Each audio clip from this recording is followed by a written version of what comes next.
मला दिलेला वेळ विनयजींनी सांगितलं होतं की 20 ते 25 मिनिटात सगळा विषय तुम्ही जरूर मांडा. विषय खूप मोठा आहे. बॅकग्राऊंड आपल्याला सर्वांना आहे. त्याच्यामुळे छोट्या छोट्या डिटेल्समध्ये न जाता आपल्यासमोर महत्त्वाचे काही मुद्दे आणि सहकार भारतीच्या ऑर्गनायझेशनल ग्रोथच्या माध्यमातून सहकार क्षेत्राचा विकास आपण कसे करू शकू, कसा केला पाहिजे, याच्यावरती मी विशेष करून बोलेन. खूप जुनी गोष्ट आहे. आत्ता इथे उपस्थित असलेल्या फार थोड्या लोकांना त्या लोण्याचं नावही कदाचित माहीत नसेल, पण पोल्सन बटर आपल्याकडे पूर्वी फार मोठ्या प्रमाणावर वापरात असायचं. ही गोष्ट मी तुम्हाला मी लहान असताना म्हणजे साधारण 50-1 वर्षापूर्वीची सांगतोय. कोपऱ्यावरती पाव घेताना लोणी मागितलं की पोल्सन बटरच मिळायचं आमच्याकडे. आणि त्यावेळेला अमूल बटर नव्हतं, नंदिनीचं नव्हतं, विजय नव्हतं, कुठलीच नव्हती. आणि पोल्सन हे नॉर्मल बटर असंच ह्याच्यातनं. पण मध्यंतरी गुजरातमध्ये जेव्हा गेलो होतो, बरेच वर्ष झाली त्याला, त्यावेळेला अमूलबद्दल आणि खेडा डिस्ट्रिक्ट कोऑपरेटिव्ह बद्दल चर्चा होत असताना ते इतिहास सांगत होते. पोल्सन बटर ही एक ब्रिटिश कंपनी होती आणि मेहसाणा जिल्ह्यात, साबरकांठा जिल्ह्यात, गुजरातमध्ये शेतकरी खूप मोठ्या प्रमाणावर दुधाचं उत्पादन करायला सुरुवात केली होती. ही ब्रिटिश कंपनी जी होती, ती ब्रिटिश कंपनी त्यांना योग्य भाव देत नसे.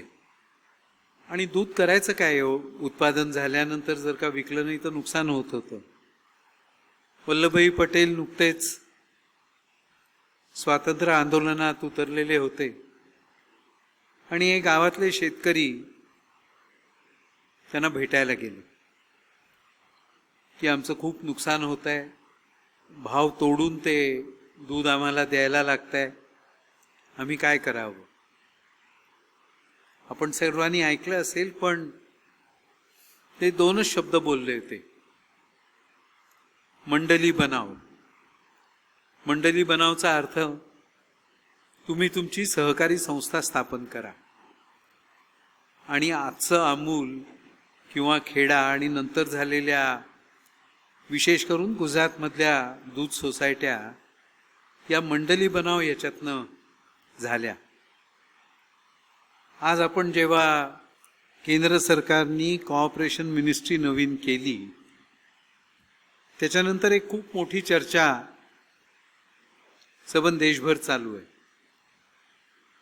आणि अमितभाईंनी 25 सप्टेंबरच्या कार्यक्रमात जसं सांगितलं की सहकार हा केंद्राचा विषय आहे का राज्याचा विषय आहे, हा सर्वांना माहिती आहे. It's A settled matter.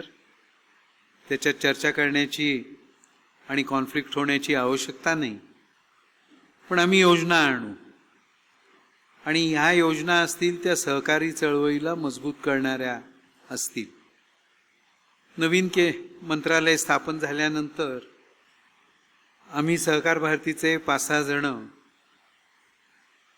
अमितभाईंना विनंती केली होती की आम्हाला भेटायचं आहे आणि तुम्हाला तुमच्याशी चर्चा करायची. त्यांनी आम्हाला लगेच बोलावलं आणि आपल्यापैकी काही जणांना माहीत असेल, आम्ही जवळजवळ 2 तास त्यांच्या घरी गेलो होतो, बोलत होतो. आणि आम्ही 14 पॉइंट्स, ॲक्शन पॉइंट्स त्यांना सुचवले होते. आणि 25 सप्टेंबरच्या त्यांच्या भाषणामध्ये त्या 14 पैकी त्यांनी 10 पॉइंट्स कव्हर केले. एका अर्थाने देशाच्या समोर रेनेसान्सच्या रूपाने कोऑपरेटिव्ह ही रिइन्व्हेंट करण्याच्या दृष्टीने मूवमेंट म्हणून आपण एक त्यांच्यासमोर अजेंडा ठेवला आणि मला असं वाटतंय की केंद्र सरकार येणाऱ्या वर्षाच्या काळामध्ये तो एक नॅशनल अजेंडाच्या रूपाने संपूर्ण समाजासमोर येणार आहे. सहकार भारतीची स्थापना 78 साली कामाला सुरुवात झाली. आपण सर्वांनी आपली घटना वाचली असेल आणि त्याच्यात सर्वात महत्त्वाचं, टेक्निकॅलिटीज तर सगळ्याच आहेत प्रत्येक याच्यात, जशा मेमोरँडम आणि आर्टिकल म्हणतो त्या आहेत, पण त्याच्यात एक डेक्लरेशन आहे. आपण सर्वांनी जर का ते वाचलेलं नसलं तर जरूर वाचावं. आपल्या घटनेमध्ये त्याच्यात आपण इन्क्लूड केलेलं आहे. It's a part of our constitution. आणि त्या ह्याच्यात म्हटलेलं आहे, आपण 78 साली प्लॅनिंग कमिशननी 2 शब्द काढल्यानंतर, if possible, cooperatives to be promoted if possible म्हटल्यानंतर खूप पिछेहाट झालेली होती. आणि त्या बॅकग्राऊंडवरतीच सहकार भारतीची स्थापना झाली.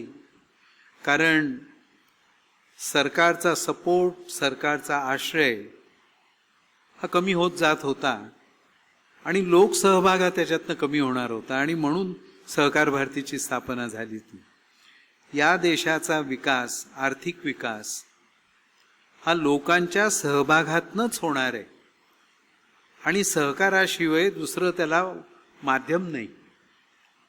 आणि 2008च्या फायनान्शियल मेल्टडाऊन नंतर जे अनेक रिपोर्ट्स आपल्याकडे आले, मग ते रिपोर्ट्स इंटरनॅशनल कोऑपरेटिव्ह अलायन्सचे आहेत, इंटरनॅशनल लेबर ऑर्गनायझेशनचे आहेत, युनायटेड नेशन्सचे आहेत.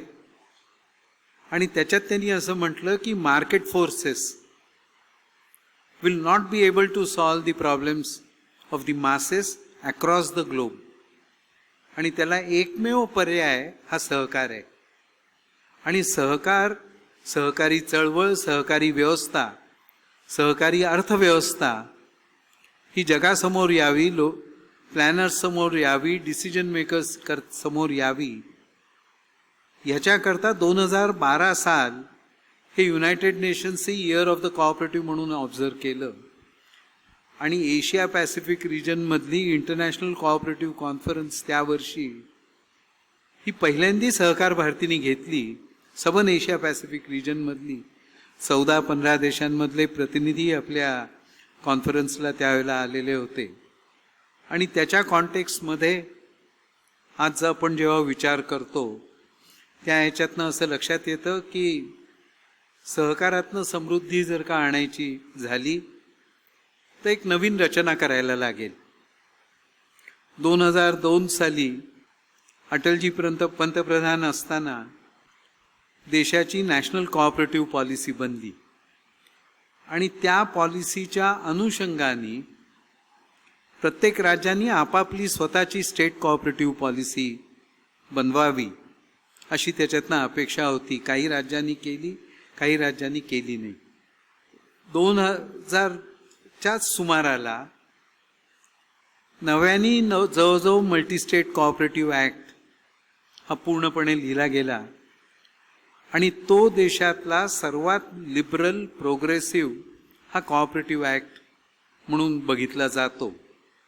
अपेक्षा होती की राज्यांनी देखील आपापल्या राज्यांमध्ये असे कायदे करावेत आणि सहकारी संस्थांना एक फार मोठं ओपनिंग सर्व सेक्टर्समध्ये, म्हणजे मग ते म्हणत असताना कॅपिटल रेझिंगचं असेल, गव्हर्नन्सचं असेल, ऑपरेशनल फ्रीडमचं असेल, लेवल प्लेईंग फील्डचं असेल, ह्या सगळ्या गोष्टींकरता त्या कायद्यात काही प्रोव्हिजन्स होत्या, त्या याव्यात अशा प्रकारची त्याच्यात अपेक्षा होती. आणि आज देशात 8.5 लाख सोसायट्या आहेत. त्याच्यातल्या हाऊसिंग सोसायट्या किंवा ज्या हाऊसिंगसारख्या सर्व्हिस सोसायट्या आहेत त्या आपण सोडून देऊ, पण प्रत्यक्ष आर्थिक सोसायट्या आहेत, आर्थिक क्षेत्रात काम करणाऱ्या सोसायट्या आहेत. त्याच्याकरता लागणारा मॅनेजरियल स्टाफ, त्याचे संचालक मंडळ, यांना ट्रेनिंग आणि कपॅसिटी बिल्डिंगची फार मोठी आवश्यकता आहे. त्याच्याकरता नॅशनल कोऑपरेटिव्ह ट्रेनिंग पॉलिसी बनावी अशी त्याच्यात कल्पना होती. पण अनफॉर्च्युनेटली सरकार बदललं आणि national cooperative training policy NCCT आहे आपल्याकडे. खूप नॉमिनल काम होतं. म्हणजे असं म्हणता येईल की मोठ्या मुश्किलीने काही लाख लोकांना आउट ऑफ डेट असा कोर्स असलेलं ट्रेनिंग आज सहकारी क्षेत्रात दिलं जात आहे. त्याच्यामुळे नवीन कोऑपरेटिव्ह ट्रेनिंग पॉलिसी याची आपल्याला सर्व देशभर आणि सर्व राज्यात त्याची आवश्यकता आहे. कारण एरिया स्पेसिफिक ही ट्रेनिंग आणि कपॅसिटी बिल्डिंगची पॉलिसी आवश्यकता होणार आहे. ह्या सगळ्या गोष्टी करत असताना एक विषय चर्चेला बरेच दिवस चाललाय, पण प्रत्यक्ष तो इम्प्लिमेंट फार नॉमिनल झालाय. तो आहे ॲग्रो प्रोसेसिंगचा. फार्मर प्रोड्युसर कंपन्या कराव्यात, फार्मर प्रोड्युसर कोऑपरेटिव्स कराव्यात, अनाउन्समेंट झाली, पण they have not taken shape आणि इम्पॅक्ट नॉमिनल आहे. खरं सांगायचं तर आपल्यासारख्या कृषी प्रधान देशामध्ये ॲग्रो प्रोसेसिंगला खूप मोठ्या प्रमाणावर गती देण्याची गरज आहे. अमेरिका किंवा युरोपमध्ये डेव्हलप कंट्रीजमध्ये ॲग्रो प्रोसेसिंगचं प्रमाण हे जवळजवळ 70 ते 80% आहे. ज्यांना आपण एशियन टायगर्स म्हणतो, अशा आशियातल्या देशांमध्ये हे प्रमाण 50 ते 60% आहे. आणि भारतामध्ये हे जेमतेम 20% आहे. आणि ह्या 20% देखील काही प्रॉडक्ट्स करताच अनफॉर्च्युनेटली रिस्ट्रिक्ट झालेलं आहे. साखर आहे, पूर्वी ज्यूट होतं, ऑइल सीड्स आहेत, असे मोजके आयटम्स त्याच्यात केले जातात. आणि आपल्याकडचं ॲग्रिकल्चरल प्रोड्यूस प्रचंड वेस्टेज, नको ते सगळे गैरव्यवहार या स्टोरेजच्या कारणामुळे आणि ट्रान्सपोर्टेशन आणि स्टोरेज याच्यावरती जितका खर्च होतो तितका मिनिमम सपोर्ट प्राईसपेक्षा तो खर्च जास्ती होतो. अशा प्रकारची दुर्दैवानी आत्ता स्थिती आहे. त्याच्यामुळे परवा जेव्हा अमित भाई म्हणाले की 6-6.5 लाख देशात छोटी मोठी खेडी आहेत आणि operative profit making viable primary agricultural societies फक्त 65,000 आहेत, तेव्हा 3 लाख नवीन आपल्याला प्रायमरी ॲग्रिकल्चरल कोऑपरेटिव्ह सोसायटीज नव्याने उभ्या करायला लागतील. आणि ते करण्याचा एक मोठा संकल्प नवीन कृषी मंत्रालय करत आहे. याच्याकडे आपण कार्यकर्त्यांनी बारकाईने लक्ष देण्याची फार मोठी गरज आहे. नॅशनल डेअरी डेव्हलपमेंट बोर्डाने एक दुधाच्या कॉन्टेक्स्टमध्ये एक योजना बनवली आहे. जगातलं सर्वात मोठं मिल्क प्रोड्युसर देश म्हणून भारताकडे बघितलं जातं, पण पर काऊ पर बफेलो आपल्याकडचं दुधाचं प्रमाण हे अत्यंत कमी आहे. Productivity is very low.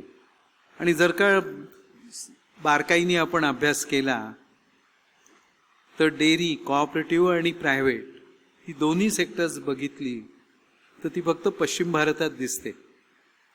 Central India, north east आणि पूर्णपणे ज्याला आपण 7 सिस्टर्स म्हणतो त्या राज्यांमध्ये जवळजवळ नाही अशा प्रकारचं आपल्याला दिसतं.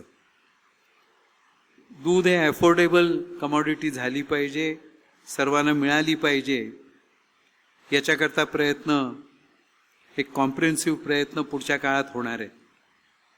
आज देशामध्ये प्रॉफिटेबल प्रायमरी मिल्क कोऑपरेटिव्ह संस्था जर का बघितल्या तर फक्त 1,40,000 आहेत.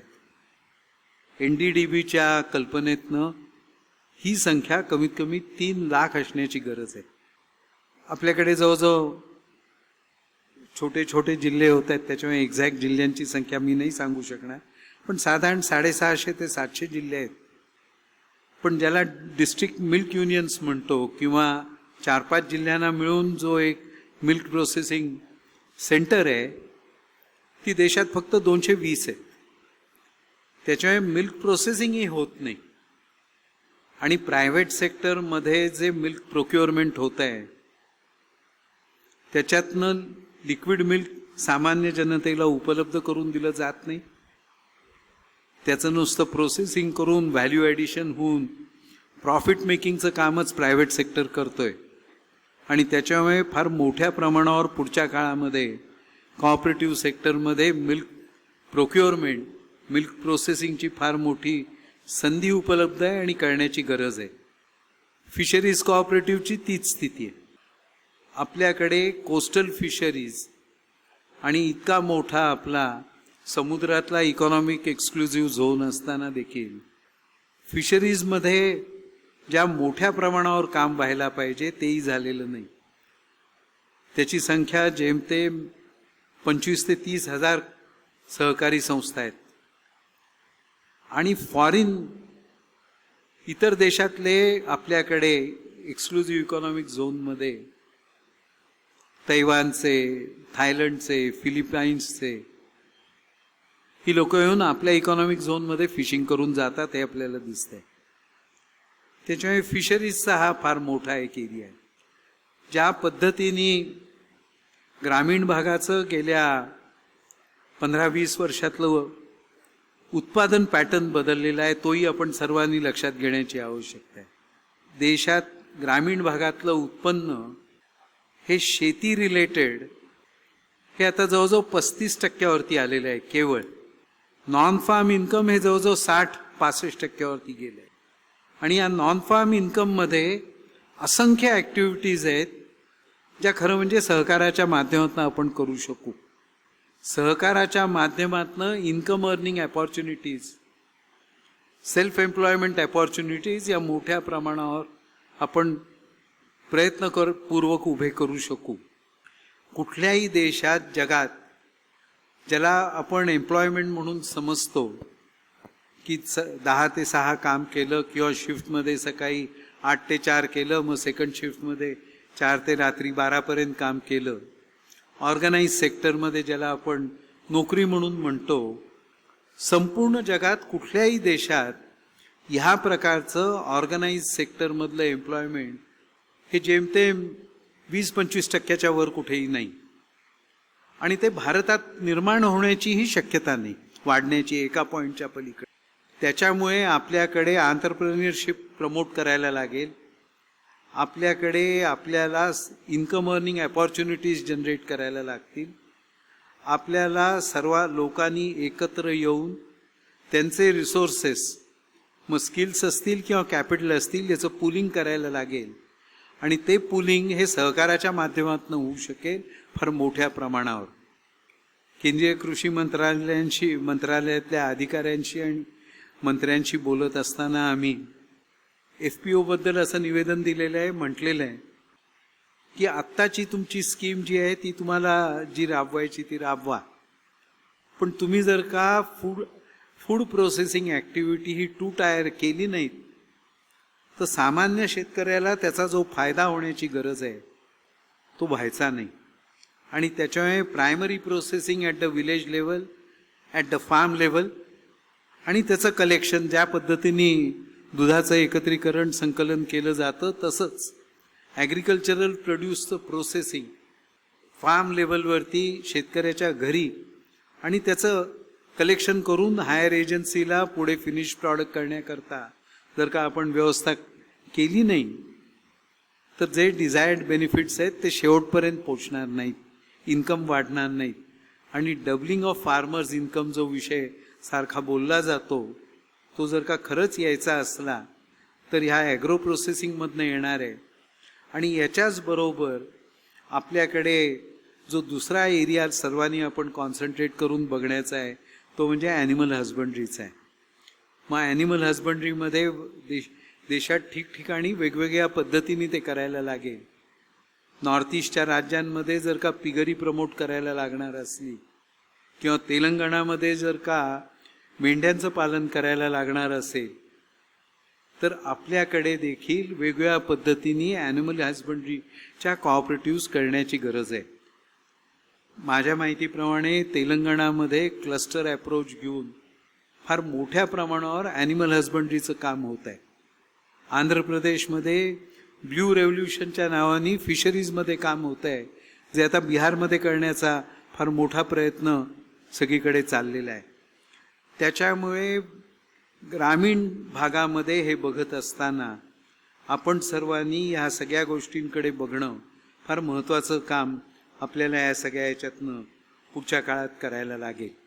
आणि म्हणून नवनवीन प्रकारच्या संस्था, केवळ पतसंस्था, बँका यांच्यावरती कॉन्सन्ट्रेट न करता मी आपल्या सर्व कार्यकर्त्यांना मुद्दाम विनंती करतोय की नवनवीन प्रकारच्या संस्था आपण स्थापन करण्याची, ग्रामीण भागामध्ये ॲनिमल हजबंड्री असेल, छोट्या छोट्या ॲग्रो प्रोसेसिंगच्या संस्था असतील.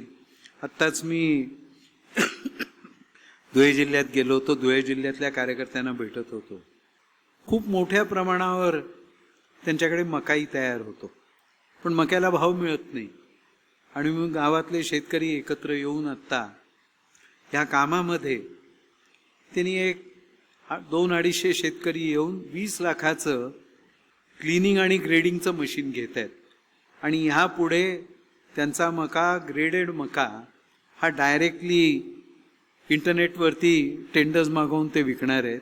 अपेक्षा अशी आहे की किंमत कमीत कमी 35 ते 40% तरी पहिल्या वर्षी नक्की त्यांना जास्ती मिळेल.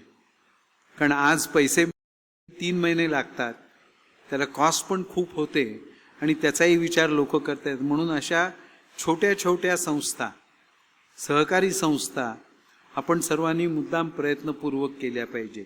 शहरी भागात देखील अशा प्रकारच्या संस्थांना खूप वेगळ्या पद्धतीचा वाव आहे. त्या करोनाच्या काळात आपण बघितलं, डायरेक्ट भाजीपाला मुंबईसारख्या, पुण्यासारख्या, नागपूरसारख्या मोठ्या शहरांमध्ये शेतकऱ्यांच्या कडनं घेऊन पोचवण्याची, विक्रीची व्यवस्था होत होती. ती आता परत बंद पडली आहे. मुंबईत तरी आम्हाला जी करोनाच्या काळात होती ती आज बंद पडलेली दिसते. आणि अनेक ठिकाणी ती आता बंद पडली आहे, कारण परत एकदा व्यापारींनी हे सगळे ॲक्टिव्ह झाले आहेत. खरं म्हणजे आपण ग्रामीण भागाला शहरी भागाशी सहकारी संस्थांच्या माध्यमातून कमिटेड, राहुलजी इथे आहेत जे हाऊसिंग सोसायट्यांमध्ये खूप काम करतात. जर का हाऊसिंग सोसायट्या आणि उत्पादक शेतकरी यांची संस्था जर का आपण नीट उभी केली तर खूप मोठ्या प्रमाणावर शेतकऱ्यालाही पैसे जास्ती मिळतील आणि अल्टिमेट ग्राहकालाही चांगलं प्रॉडक्ट ॲट किफायतशीर रेट मिळेल, ही शक्यता आहे. उत्तर प्रदेशमध्ये आम्ही गेलो होतो आणि तिथे टमॅटोची किंमत शेतकऱ्याला 2.5 रुपयाच्या वर मिळत नाही आहे. मी त्यांना म्हणलं, तुम्ही गावात फक्त प्युरी करा आणि इंटरनेटवरती टाका की आमच्याकडे इतकी प्युरी आमच्याकडे आहे, ज्याला हवी असेल तर. किसाननीच किंवा एस्टॅब्लिश ब्रँडनीच घेण्याची आवश्यकता नाही. आपल्याकडे आज अनेक नवीन फूड प्रॉडक्ट्स बनवणाऱ्या कंपन्या आहेत, त्या तुमच्याकडे घेतील.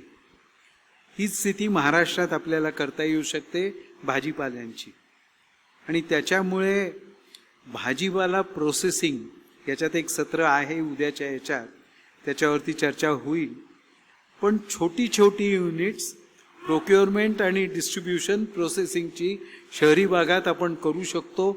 आपल्याकडे भारतामध्ये त्याला लागणारी सर्व टेक्नॉलॉजी आहे, त्याच्याकरता लागणारी जी व्यवस्था, फायनान्शियल आवश्यकता आहे ती उपलब्ध आहे. फंड्सचं शॉर्टेज नाही. तुम्हाला, आपल्या कार्यकर्त्यांना फार थोड्या जणांना माहीत असेल की जो 1,00,000 कोटी रुपयाचा ॲग्रिकल्चर करता फंड आता आत्मनिर्भर भारत योजनेखालती जो गव्हर्नमेंटने अनाऊन्स केला, त्याचा सर्वात जास्ती फायदा नंबर वाईज, अमाऊंट वाईज नाही म्हणत आहे, नंबर वाईज जर का कोणी घेतला असला तर तो विकास सोसायट्यांनी घेतला आहे. 3,500 विकास सोसायट्यांनी तो घेतलेला आहे. त्याच्यामुळे आपण ती नीट योजना समजून विकास सोसायट्यांपर्यंत पोचलं पाहिजे, त्यांना सांगितलं पाहिजे. आपण पुढच्या काळामध्ये या वेगवेगळ्या प्रकारच्या नवीन सहकारी संस्था स्थापन करणं हेच सहकार भारतीचं मेजर काम होईल. ज्या पद्धतीने पोल्सनला उत्तर म्हणून मंडली बनाव म्हणून म्हटलं, सहकार भारतीनी सबंध देशभर महाराष्ट्रासहित मंडली बनाव हे जे वल्लभभाई पटेलांनी त्या काळी आव्हान केलं ते आज नवीन कॉन्टेक्स्टमध्ये आपण समजून आपण नवीन संस्था स्थापन केल्या पाहिजेत. आणि स्थापन करताना आम्ही तुम्हाला फॅसिलिटेट करतो, मदत करतो अशी काठावर राहून भूमिका घेऊन चालणार नाही कार्यकर्त्यांना. They have to be a part of that. आपला प्रत्येक कार्यकर्ता कुठल्या ना कुठल्या तरी सहकारी संस्थाचा संचालक झाला पाहिजे, अध्यक्ष झाला पाहिजे, आणि he should lead from the front. कधी कधी आपले कार्यकर्ते म्हणतात नाही आम्ही तुम्हाला मदत करतो, सपोर्ट करतो. केवळ असं बोलून चालणार नाही. आपण या सगळ्या ह्याच्यातनं खूप मोठ्या प्रमाणावरती आपण लीड घेतला पाहिजे. आणखी एक मुद्दा मांडून मी माझं बोलणं हे थांबवणार आहे. आपला जो डायलॉग आहे सहकार क्षेत्रातला, सहकार भारतीचा गेल्या 35-40 वर्षाच्या आपल्या आधीच्या कार्यकर्त्यांनी जो सबंध मेहनत केली, त्याच्यातनं देशभरातली सर्वात मोठी ऑर्गनायझेशन म्हणून हा सहकार भारती झाली. आपण जवळजवळ 500 जिल्ह्यांमध्ये पोचलो. नॉर्थ ईस्टच्या काही 101 जिल्ह्यांमध्ये आपण राहिलोय, आणखी काही उत्तरेतल्या काही जिल्ह्यांमध्ये राहिलोय. त्याच्यामुळे पुढच्या 2-3 वर्षात त्याही सगळ्या जिल्ह्यांमध्ये पोचू. प्रश्न तो नाही आहे. Now is the time to deepen. आपली संघटना ही प्रकोष्ठांच्या माध्यमातून पुढे जाणार आहे. विविध प्रकारच्या सहकारी संस्थांच्या लोकांना एकत्र करणं, संघटित करणं, नवीन प्रयोग करणं. ते प्रयोग करत असताना अडचणी असलं तर त्या सर्वांनी चर्चा करून अडचणींवर मात करणं आणि मात करून त्यांचे प्रश्न सोडवणं, ही आज काळाची सर्वात मोठी गरज आहे. एक उदाहरण मी मुद्दाम सांगली जिल्ह्यातलं खूप वर्षापूर्वी बापूराव पुजारी महाराष्ट्राचे आपले अध्यक्ष असताना त्यांनी केलेलं सांगतो. सांगली जिल्ह्यातला काही भागामध्ये कायम दुष्काळी परिस्थिती असते. खूप पाऊस रेन शॅडोमध्ये येतो. तो एक सातारा जिल्ह्याचा काही भाग, काही सांगली जिल्ह्याचा भाग हा त्या रेन शॅडोत येतो. आणि तिथे करायचं काय? बापूराव हे तसे प्रयोगशील होते आणि काही ना काहीतरी ते खूप लोकांना भेटायचे, हे करायचे. आणि त्यांनी म्हटलं की ह्या भागामध्ये बोरांचं उत्पादन होऊ शकतं, जिथे पाऊस कमी असला तरी येतात, किंवा डाळिंबाचं होऊ शकतं. जिल्हा राज्य सहकारी बँक, जिल्हा सहकारी बँकेला त्यांनी सांगितलं की बोराच्या लागवणी करा आणि डाळिंबाच्या प्लांटिंग करता तुम्ही क्रॉप लोन सारखी योजना करा. जिल्हा बँकेने नाही म्हटलं, नाही केली. पण ते तिथल्या नागरी सहकारी पतसंस्था बँकांना भेटले आणि शेतकऱ्याला पर्सनल लोन्स दिली. आणि बोरांचं आणि डाळिंबाचं उत्पादन सांगली जिल्ह्यात हे मोठ्या प्रमाणावर 2-4 वर्षात वाढलं. आता ते जिल्हा बँक त्यांच्या स्कीममध्ये त्यांनी केलं. रायगड जिल्ह्यातलं मला उदाहरण माहिती आहे की पेण, पनवेल ह्याच्यात खूप मोठा कातकरी समाज आहे. आणि पाऊस संपला की जे ओळ वाहत असतात त्याच्यात कलिंगड आणि टरबूज हे करण्याचं, पेरणी करण्याचं काम ही आपले ते कातकरी समाज करत होता. आणि मनी लेंडर्सकडनं पैसे घ्यायचं. 6% दर महिन्याचं व्याज, 6-7%. त्याच्यातनं त्याला तो करायचा, कर्ज फेडायचा. आपले पेणची पतसंस्था होती, तिथले आपले जे अध्यक्ष होते, शिक्षक होते, रिटायर झाल्यावर त्यांनी बघितलं, त्यांनी त्या कातकरी समाजातल्या लोकांना एकत्र केलं. किती कर्ज हवं होतं? 3,000, 5,000 एवढा हवं. ते म्हणाले मी देतो, आणि दिलं. त्यांचं सेव्हिंगही झालं कलिंगड आणि टरबूज विकून. आणि 1-2 वर्षात खूप मोठ्या प्रमाणावरती कलिंगडाला आणि टरबूजाला फायनान्स करायला ही वेगवेगळ्या पतसंस्था लागल्या. बघितल्यावर मग रायगड जिल्हा सहकारी बँकेने स्कीम केली. आज पतसंस्थांना आणि त्याची गरज नाही, नॉर्मल फायनान्सिंग पॅटर्नमध्ये आहे. म्हणून आपल्याकडे अशा असंख्य समाजातल्या घटकांना आपण जाऊन भेटलं पाहिजे. आपण त्यांच्याशी एंगेज होण्याची गरज आहे. त्यांचे प्रश्न, त्यांच्या आवश्यकता आपण सोडवल्या पाहिजेत. आणि हे करत असताना फायनान्शियल क्लोजर करायला मदत केली पाहिजे.